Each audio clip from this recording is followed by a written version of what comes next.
प्यारे बच्चों, आज हम क्लास 10th के सामाजिक विज्ञान विषय के राजनीति शास्त्र से वर्कशीट 67 का अध्ययन करेंगे। प्यारे बच्चों, आज का हमारा टॉपिक है लोकतंत्र के परिणाम पुनरावृत्ति। प्यारे बच्चों, कुछ प्रश्न दिए गए हैं। पहले 1 नंबर के 1 अंक वाले प्रश्न हैं। उसके बाद बच्चों 3 से 5 अंक वाले प्रश्न हैं। उसके बाद स्रोत आधारित प्रश्न हैं। ठीक है बच्चों, तो आइए एक एक करके प्रश्नों को समझते हैं और इनके आंसर्स करते हैं। पहला प्रश्न है, सही विकल्प का चयन कीजिए। होगा बच्चों, पहला प्रश्न है, सही विकल्प का चयन कीजिए। इसमें 4 विकल्प दिए गए हैं। क्वेश्चन है, 4 विकल्प दिए गए हैं, उसमें से एक विकल्प सही होगा। तो आइए देखते हैं, किस प्रकार की सरकार में नागरिकों को सामाजिक समानता उपलब्ध होती है। प्यारे बच्चों, राजतंत्र, तानाशाही, लोकतंत्र और एकतंत्र। तो प्यारे बच्चों, राजतंत्र में राजा का शासन होता है। तानाशाही सरकार जानते ही हो कि अपने मनमानी करता है। लोकतंत्र ऐसा सरकार है, ऐसा शासन व्यवस्था है जिसमें जनता का शासन होता है। तो प्यारे बच्चों, किस प्रकार की सरकार में नागरिकों को सामाजिक समानता उपलब्ध होती है? तो प्यारे बच्चों, लोकतंत्र में।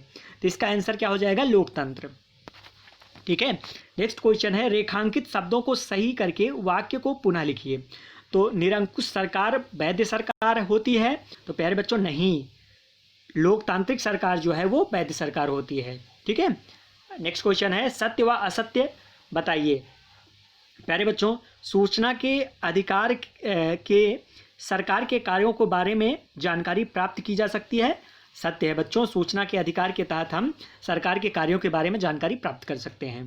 प्यारे बच्चों, नेक्स्ट क्वेश्चन है, लोकतंत्र को अपने शब्दों में परिभाषित कीजिए। तो प्यारे बच्चों, लोकतंत्र का शाब्दिक अर्थ है लोगों की सरकार। लोकतंत्र में जनता सरकार का चुनाव करती है तथा जनता सरकार को बदल भी सकती है।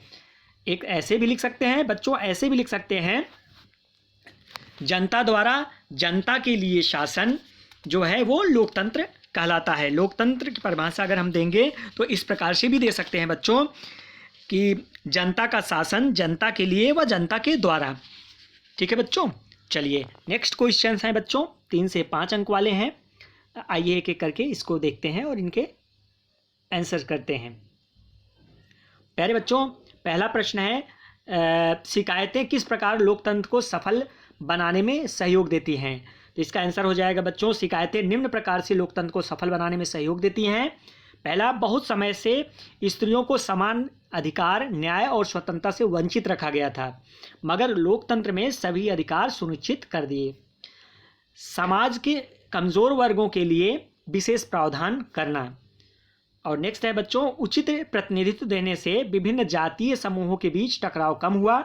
मतभेदों को दूर करने के लिए लोकतंत्र संवैधानिक तरीका उपलब्ध कराता है। ठीक है बच्चों। प्यारे बच्चों, नेक्स्ट क्वेश्चन है आपका, लोकतंत्र से कौन कौन से परिणाम अपेक्षित हैं। तो प्यारे बच्चों, लोकतंत्र से निम्न परिणाम अपेक्षित हैं। प्यारे बच्चों, सार्वभौमिक वयस्क मताधिकार के आधार पर चुनाव समय समय पर होने चाहिए। चुने गए प्रतिनिधि जनता के प्रति जवाबदेह होते हैं। प्रेस स्वतंत्र हो तथा वह जिम्मेदारी से अपनी भूमिका निभाए। जनता को मौलिक अधिकार प्राप्त हो और देश की एकता, अखंडता व संघवाद मजबूत हो। ठीक है बच्चों। चलिए, नेक्स्ट क्वेश्चन है आपका, लोकतांत्रिक व्यवस्था को शासन की अन्य व्यवस्थाओं से बेहतर क्यों माना जाता है। तो लोकतांत्रिक व्यवस्था को शासन के अन्य व्यवस्थाओं से बेहतर माना जाता है क्योंकि लोकतंत्र में स्वतंत्र व निष्पक्ष चुनाव होते हैं। लोकतंत्र में नीति तथा निर्णयों की खुली बहस होती है। प्यारे बच्चों, लोकतंत्र की वैध सरकार होती है और लोकतंत्र में नागरिकों की स्थिति बेहतर होती है। प्यारे बच्चों, लोकतंत्र में क्या होता है कि अगर शासक सही ढंग से काम नहीं करता है, जो भी जिसे भी शासक बनाया जाता है, अगर वो ढंग से काम नहीं करता है, अगर वो लोगों की भलाई में काम नहीं करता है, तो नेक्स्ट उसको हटा करके, नेक्स्ट पंचवर्षीय योजना अपने यहाँ जैसा चल रहा है उसको हटा करके दूसरे सरकार को, दूसरे मेंबर को जो है वो शासक नियुक्त किया जा सकता है। तो इसलिए हर व्यक्ति, हर शासक वर्ग ये चाहता है कि वो लोगों के लिए जितना अच्छा से अच्छा कार्य कर सके। इसलिए लोकतंत्र बहुत ही महत्वपूर्ण शासन व्यवस्था है। प्यारे बच्चों, अब स्रोत आधारित प्रश्न है, 4 अंक का। आइए इसको देखते हैं और एक एक करके हल करते हैं। प्यारे बच्चों, निम्नलिखित अनुच्छेदों को पढ़कर पूछे गए प्रश्नों के उत्तर दीजिए।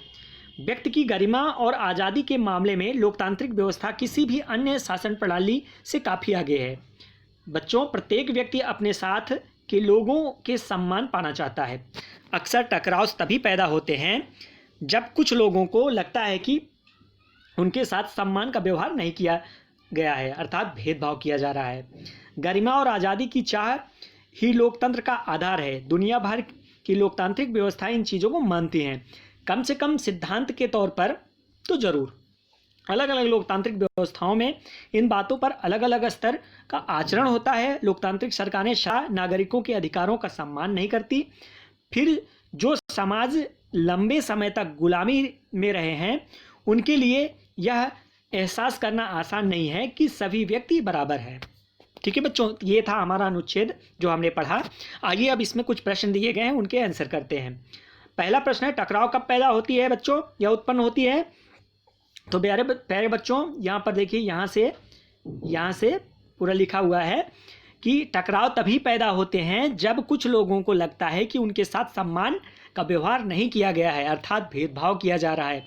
जब कभी भी भेदभाव होगा तो वहाँ टकराव की स्थिति पैदा होगी। प्यारे बच्चों, नेक्स्ट क्वेश्चन है, लोकतंत्र का आधार क्या है? तो इसका आंसर हो जाएगा, लोकतंत्र का आधार गरिमा और आज़ादी की चाह है बच्चों। नेक्स्ट क्वेश्चन है, प्रत्येक व्यक्ति सम्मान की चाह क्यों रखता है?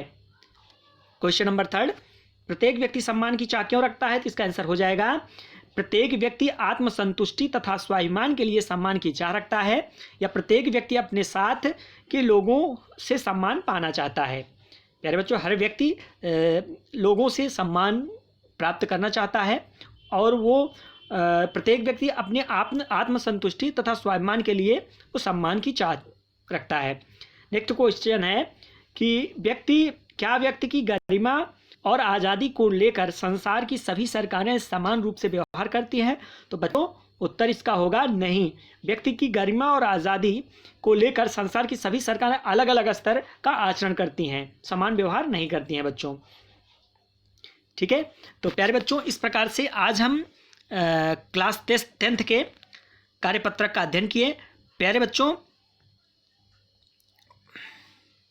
कोविड-19 जैसे महामारी से बचने के लिए, सुरक्षित रहने के लिए हमें अपने हाथ नियमित रूप से साबुन एवं पानी से धुलना चाहिए। यह कार्य हम सभी को करना है। इस प्रकार से आपका ये कार्यपत्रक समाप्त होता है। धन्यवाद।